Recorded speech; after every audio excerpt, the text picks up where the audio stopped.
আসসালামু আলাইকুম। আমরা ছোট থেকে ইংরেজি শিখি, তাও প্রতি ক্লাসে উঠে আমরা আবার ব্যাকরণ শুরু করি, গ্রামার শেখা শুরু করি। এখন প্রশ্ন হচ্ছে, কেন আমাদের এই পথ চলা? আমরা সবাই ইংরেজি যখন শুরু করি তখন কেউ শুরু করি পার্টস অফ স্পিচ দিয়ে, কেউ টেন্স দিয়ে। কিন্তু আমাদের শুরু করাটা যদি একটু ভিন্নভাবে হতো তাহলে কেমন হয়? চলুন দেখি আমরা একটা বাক্য নিয়ে কথা বলি। আমরা এখানে বাক্য লিখেছি, শিউলি স্টাডি বুকস রেগুলারলি।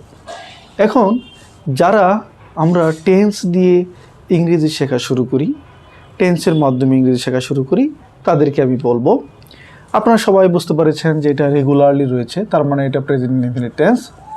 সেক্ষেত্রে আমরা যে ভার্বটা লিখেছি, এই ভার্বটার রূপটা তাহলে কী হবে? স্টাডিজ হবে। স্টাডিজ কি হলো এখানে? যারা টেন্স দিয়ে শিখছি তারা আমরা জানি এটা প্রেজেন্ট ইনডিফিনিট টেন্স। রেগুলারলি শব্দটা থাকার কারণে এটা আমরা ধরে নিয়েছি প্রেজেন্ট ইনডিফিনিট টেন্স।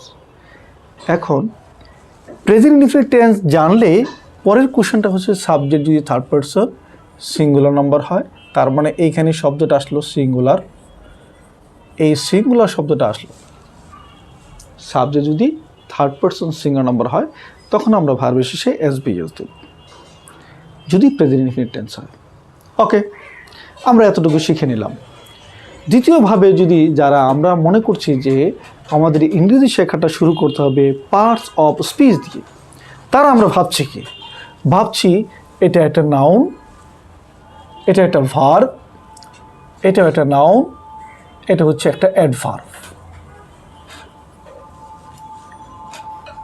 আমরা পরের প্রশ্ন যদি আমি করি আপনাকে, এই স্টাডি ভার্বের কোন ফর্ম? আপনি বলবেন ভার্বের present form.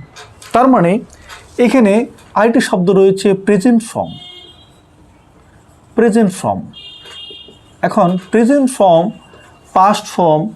Past participle form আমরা সবাই শুনেছি, কিন্তু আমরা যখন পড়াশোনা শুরু করি তখন আমরা শুরু করি পার্টস অফ স্পিচ দিয়ে এবং টেন্স দিয়ে।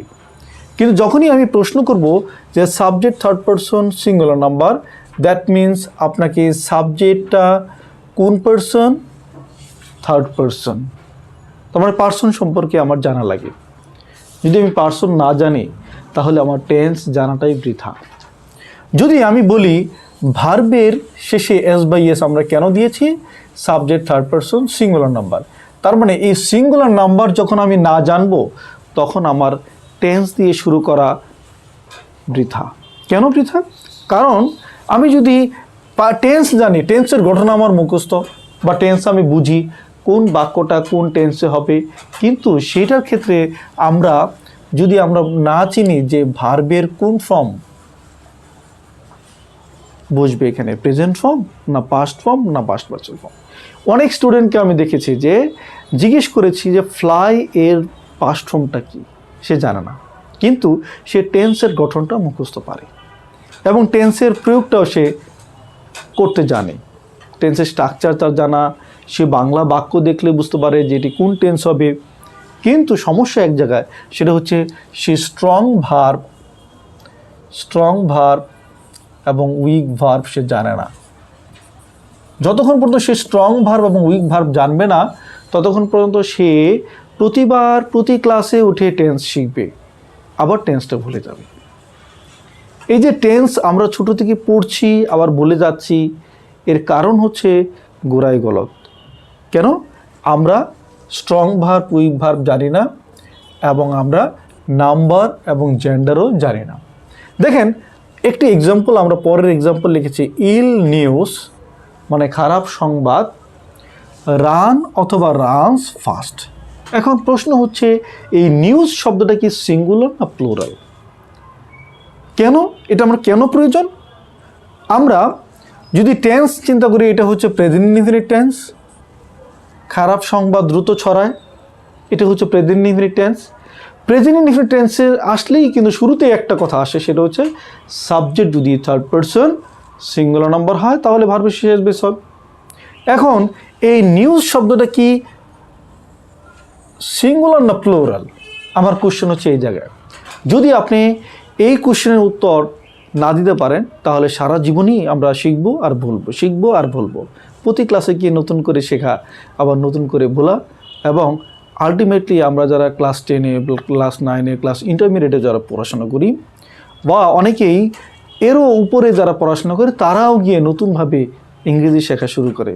কারণ শুরুতে আমরা বেসিক যেভাবে শুরু করা দরকার সেভাবে আমরা শুরু করি না।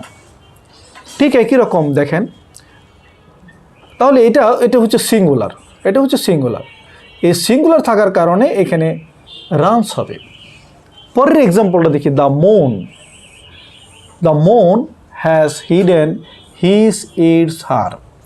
এখন মুনটা এটা কোন জেন্ডার?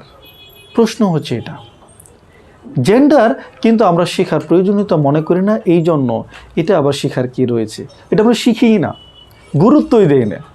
কিন্তু আলটিমেটলি গুরুত্ব না দিলে কি হবে, আপনার বাক্যটা আপনি রচনা করতে পারবেন না, এবং প্রতিবারই টেন্স শিখবেন আর ভুলবেন। টেন্স শিখে বাক্য রচনা করবেন, মনে হচ্ছে যে এই বাক্যটাই ঠিক কিন্তু বাক্যটি ভুল। এখানে হবে হার, কারণ মুন এটা হচ্ছে ফেমিনিন জেন্ডার, সুতরাং এখানে হিজ হবে না, ইটস হবে না, হবে হার।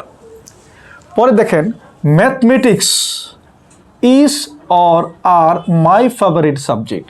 এখন এই ম্যাথমেটিক্স এর শেষে একটা এস রয়েছে, এটা সিঙ্গুলার বলবো না প্লুরাল বলবো? তাহলে আপনি যদি নাই পড়েন, নাই জানেন, তাহলে তো আপনি এই বাক্যটা সঠিকভাবে আপনি তৈরি করতে পারবেন না। কারণ ম্যাথমেটিক্স এটা হচ্ছে সিঙ্গুলার, সিঙ্গুলার হওয়ার কারণে এখানে হবে ইজ। পরের এক্সাম্পলটা দেখি, his mathematics is or are week.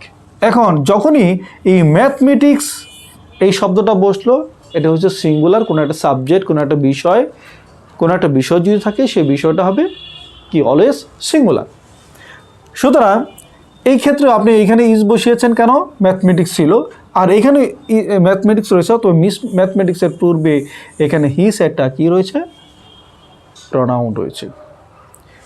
এই পসেসিভ প্রনাউন থাকার কারণে এটা এখানে হবে আর। তাহলে আপনি যদি না জানেন, তাহলে আপনি যদি সাবজেক্টকে না চেনেন, যেই সাবজেক্টের সিঙ্গুলার এবং প্লুরাল ফর্ম যদি না জানেন, আপনি যদি জেন্ডার না জানেন, ঠিক আছে, তাহলে আপনি ভার্ব যখন আপনি বসাবেন, সেই ভার্বটা অবশ্যই ভুল হবে, এখানে হবে প্লুরাল আর। এবার দেখেন, memorandum is or are important. এখন মেমোরান্ডাম বা মেমোরান্ডা এই শব্দটা কি আসলে কোনটা সিঙ্গুলার কোনটা প্লুরাল, এটা যদি আপনি না জানেন, টেন্সটা জানলেন, আপনি জানেন পার্টস অফ স্পিচ কোনটা, এখানে মেমোরান্ডা হচ্ছে একটা নাউন, এটাও জানেন, এটা হচ্ছে একটা ভার্ব, এটাও জানেন, এখানে ইম্পর্টেন্ট হচ্ছে একটা অ্যাডজেক্টিভ, এটাও জানেন। এতগুলো জানা সত্ত্বেও আপনার বাক্যটা আপনি রচনা করতে পারবেন না, এর কারণ এটা হচ্ছে সিঙ্গুলার, এটা হচ্ছে প্লুরাল। এই প্লুরাল শব্দটা থাকার কারণে এখানে আর হবে, আর মেমোরান্ডাম সেটা হচ্ছে সিঙ্গুলার। আশা করি সবাই বিষয়টা ক্লিয়ার হয়েছে। সবাইকে ধন্যবাদ। আসসালামু আলাইকুম।